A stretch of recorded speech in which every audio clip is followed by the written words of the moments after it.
ಕರ್ನಾಟಕದಲ್ಲಿ ಚುನಾವಣಾ ಕಣ ರಂಗೇರಿದೆ. ಈ ಹೊತ್ತಲ್ಲಿ ಕರ್ನಾಟಕದ ಹಿಂದಿನ ರಾಜಕೀಯದ ಇತಿಹಾಸ ಹೇಗಿತ್ತು, ಏನೆಲ್ಲ ಆಗಿತ್ತು, ಹೀಗೆ ರಾಜಕೀಯ ರಂಗದ ಸಾಕಷ್ಟು ವಿಚಾರಗಳನ್ನ ನಿಮ್ಮ ಮುಂದೆ ಇಡ್ತೀವಿ ಪೊಲಿಟಿಕಲ್ ಗುರು ವಿಶೇಷ ಕಾರ್ಯಕ್ರಮದಲ್ಲಿ. ನೆಟ್ವರ್ಕ್ 18 ಸೌತ್ನ ಎಡಿಟೋರಿಯಲ್ ಅಡ್ವೈಸರ್ ಡಿಪಿ ಸತೀಶ್ ಮಾಹಿತಿ ಕೊಟ್ಟಿದ್ದಾರೆ ನೋಡಿ.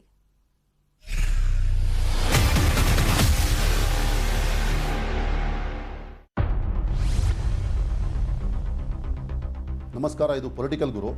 1989ರ ಚುನಾವಣೆ ಇನ್ನೊಂದು ರೀತಿಯಲ್ಲಿ ಕರ್ನಾಟಕದಲ್ಲಿ ಅತ್ಯಂತ ಮುಖ್ಯವಾದ ಚುನಾವಣೆ. ಈ ಚುನಾವಣೆಯಲ್ಲಿ ಲೋಕಸಭೆಯಲ್ಲಿ ರಾಜೀವ್ ಗಾಂಧಿ ಅವರು ಸೋತರು. ರಾಜೀವ್ ಗಾಂಧಿ ಅವರು ಸೋತು ವಿರೋಧ ಪಕ್ಷದ ನಾಯಕರಾದರು. ವಿ.ಪಿ. ಸಿಂಗ್ ಅವರು ಪ್ರಧಾನಮಂತ್ರಿ ಆದರು. ಆದರೆ ಕರ್ನಾಟಕದಲ್ಲಿ ಕಾಂಗ್ರೆಸ್ ಪಕ್ಷ ಅಭೂತಪೂರ್ವ ವಿಜಯ ಸಾಧಿಸಿತು. 224 ಸ್ಥಾನಗಳಲ್ಲಿ ಅವರು 181 ಸ್ಥಾನಗಳನ್ನು ಗೆದ್ದರು.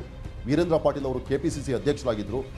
ಈ ಚುನಾವಣೆಯಲ್ಲಿ ಕೆಪಿಸಿಸಿ ಅಧ್ಯಕ್ಷರಾಗಿ ವೀರೇಂದ್ರ ಪಾಟೀಲ್ ಅವರು ಪಕ್ಷವನ್ನು ಮುನ್ನಡೆಸಿದ್ರಿಂದ ಸ್ವಾಭಾವಿಕವಾಗಿ ಅವರೇ ಮುಖ್ಯಮಂತ್ರಿ ಆದರು. ಬಹುಶಃ ಈ ಚುನಾವಣೆಯಲ್ಲಿ ಕಾಂಗ್ರೆಸ್ ಪಕ್ಷಕ್ಕೆ ಲಿಂಗಾಯತರು, ಒಕ್ಕಲಿಗರು, ಹಿಂದುಳಿದ ವರ್ಗದವರು, ಅಲ್ಪಸಂಖ್ಯಾತರು, SC ST ಪ್ರತಿಯೊಬ್ಬರು ಓಟ್ ಹಾಕಿದ್ರು. ಯಾಕೆ ಅಂದರೆ ಜನತಾ ಪಕ್ಷದ ಸರ್ಕಾರದ ಮೇಲೆ ಜನರಿಗೆ ಆ ತರಹದ ಬೇಸರ ಇತ್ತು. ಜನತಾ ದಳಕ್ಕೆ ಕೇವಲ 24 ಸ್ಥಾನ ಬಂತು. ರಾಮಕೃಷ್ಣ ಹೆಗಡೆ ಅವರು ಗೆದ್ದು ಬಂದರು. ಆದರೆ ಅವರು ಕೇಂದ್ರ ಯೋಜನಾ ಆಯೋಗದ ಅಧ್ಯಕ್ಷರಾಗಿ ದೆಹಲಿಗೆ ಹೋದರು. ಕರ್ನಾಟಕದಲ್ಲಿ DB ಚಂದ್ರೇಗೌಡರು ವಿರೋಧ ಪಕ್ಷದ ನಾಯಕರಾದರು. ಆದರೆ ವೀರೇಂದ್ರ ಪಾಟೀಲ್ ನೇತೃತ್ವದ ಈ ಸರ್ಕಾರ ಭಾಳ ದಿನ ಇರಲಿಲ್ಲ.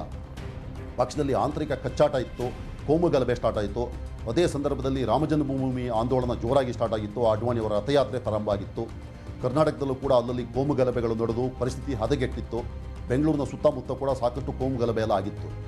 ರಾಜೀವ್ ಗಾಂಧಿ ಅವರು ಬೆಂಗಳೂರಿಗೆ ಬಂದಾಗ ವೀರೇಂದ್ರ ಪಾಟೀಲ್ರನ್ನು ಹಠಾತ್ತಾಗಿ ಬೆಂಗಳೂರು ವಿಮಾನ ನಿಲ್ದಾಣದಲ್ಲಿ ವಜಾ ಮಾಡಿ ಬಂಗಾರಪ್ಪನವ್ರನ್ನ ಮುಖ್ಯಮಂತ್ರಿ ಅಂತ ಘೋಷಣೆ ಮಾಡಿದರು. ಬಂಗಾರಪ್ಪನವರು ಹಿಂದುಳಿದ ವರ್ಗದಿಂದ ಬಂದವರು. ಅವರು ಕಾಂಗ್ರೆಸ್ ಪಕ್ಷವನ್ನು ಬಿಟ್ಟು ಹೋಗಿ ಮತ್ತೆ ವಾಪಸ್ ಬಂದಿದ್ದರು. ಅವರು 85ರಲ್ಲಿ ವಿರೋಧ ಪಕ್ಷದ ನಾಯಕರಾಗಿ ವಾಪಸ್ ಬಂದಿದ್ದರು. ಬಂಗಾರಪ್ಪನವರನ್ನು ಮುಖ್ಯಮಂತ್ರಿಯಾಗಿ ನೇಮಕ ಮಾಡಿದ್ರು. ಬಂಗಾರಪ್ಪನವರು 90ರಿಂದ 92 ತನಕ ಮುಖ್ಯಮಂತ್ರಿಯಾಗಿದ್ದರು.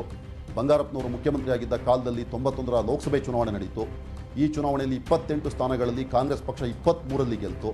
ಮೊದಲ ಸಲ ಕರ್ನಾಟಕದಲ್ಲಿ BJP ತನ್ನ ಅಕೌಂಟನ್ನು ಓಪನ್ ಮಾಡಿತು. 4 ಲೋಕಸಭಾ ಕ್ಷೇತ್ರಗಳನ್ನು ಗೆದ್ದು. ಹಾಗೂ ದೇವೇಗೌಡರು ಸಮಾಜವಾದಿ ಜನತಾ ಪಕ್ಷದಿಂದ ಹಾಸನದಿಂದ ಗೆದ್ದು ಹೋಗಿದ್ದರು. ಆದರೆ ಬಂಗಾರಪ್ಪನವರ ಸರ್ಕಾರಕ್ಕೆ ಅವರ ಪಕ್ಷದವರಿಂದಲೇ ಭಾರಿ ವಿರೋಧ ಇತ್ತು. ಆಂತರಿಕ ಕಚ್ಚಾಟ ಸಿಕ್ಕಾಪಟ್ಟೆ ಇತ್ತು. ಮೇಲ್ಜಾತಿಗಳು ಅವ್ರ ವಿರುದ್ಧ ತಿರುಗಿ ಬಿದ್ದಿದ್ದರು. ಬೇರೆಯವರು ಕೂಡ ಅವ್ರ ವಿರುದ್ಧ ತಿರುಗಿ ಬಿದ್ದಿದ್ದರು. ನರಸಿಂಹರಾಯರು ಪ್ರಧಾನಮಂತ್ರಿಯಾಗಿದ್ದರು. ಅವರು ಬಂಗಾರಪ್ಪನವರನ್ನು ವಜಾ ಮಾಡಿ 1992ರಲ್ಲಿ ವೀರಪ್ಪ ಮೊಯ್ಲಿ ಅವರನ್ನು ಮುಖ್ಯಮಂತ್ರಿಯಾಗಿ ನೇಮಕ ಮಾಡಿದ್ರು. ವೀರಪ್ಪ ಮೊಯ್ಲಿ ಅವರು 92 94 ತನಕ 2 ವರ್ಷ ಮುಖ್ಯಮಂತ್ರಿಯಾಗಿದ್ದರು. ವೀರಪ್ಪ ಮೊಯ್ಲಿ ಅವರ ಸರ್ಕಾರಕ್ಕೆ ಕೂಡ ತೀವ್ರವಾದ ಇಂಟರ್ನಲ್ ಡಿಸೆಂಟ್ ಇತ್ತು. ಅವರ ಪಕ್ಷದವರೇ ಅವರ ವಿರುದ್ಧ ತಿರುಗಿ ಬಿದ್ದಿದ್ದರು. ದಿನ ಗಲಾಟೆ ಜಗಳಗಳು ನಡೀತಾ ಇತ್ತು. ವೀರಪ್ಪ ಮೊಯ್ಲಿ ಅವರಿಗೆ ಸರ್ಕಾರವನ್ನು ಸರಿಯಾಗಿ ನಡೆಸಲಿಕ್ಕೆ ಸಾಧ್ಯ ಆಗಿಲ್ಲ. ಅಭೂತಪೂರ್ವವಾದ ಮೆಜಾರಿಟಿ ಬಂದಾಗ ಕೂಡ ಹೇಗೆ ಸರ್ಕಾರವನ್ನು ನಡೆಸೋಕ್ಕಾಗದೆ ಪಕ್ಷ ಸಂಪೂರ್ಣ ಛಿದ್ರ ವಿಚ್ಛಿದ್ರ ಆಗ್ಬೋದು ಅನ್ನೋಕ್ಕೆ ಇದೊಂದು ಉದಾಹರಣೆ.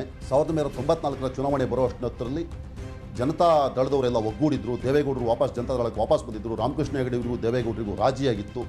ದೇವೇಗೌಡರು ಜನತಾ ದಳದ ರಾಜ್ಯಾಧ್ಯಕ್ಷರಾಗಿ ಮತ್ತೆ ಚುನಾವಣೆಯನ್ನು ನಡೆಸಿದರು.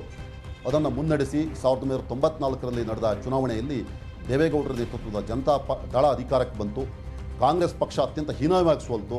ಕಾಂಗ್ರೆಸ್ ಪಕ್ಷಕ್ಕೆ ಕೇವಲ 36 ಸ್ಥಾನ ಬಂದಿತ್ತು. ಇಡೀ ಕರ್ನಾಟಕದ ಇತಿಹಾಸದಲ್ಲಿ ಕಾಂಗ್ರೆಸ್ ಪಕ್ಷಕ್ಕೆ ಬಂದಿದ್ದ ಅತ್ಯಂತ ಕಡಿಮೆ ಸ್ಥಾನ.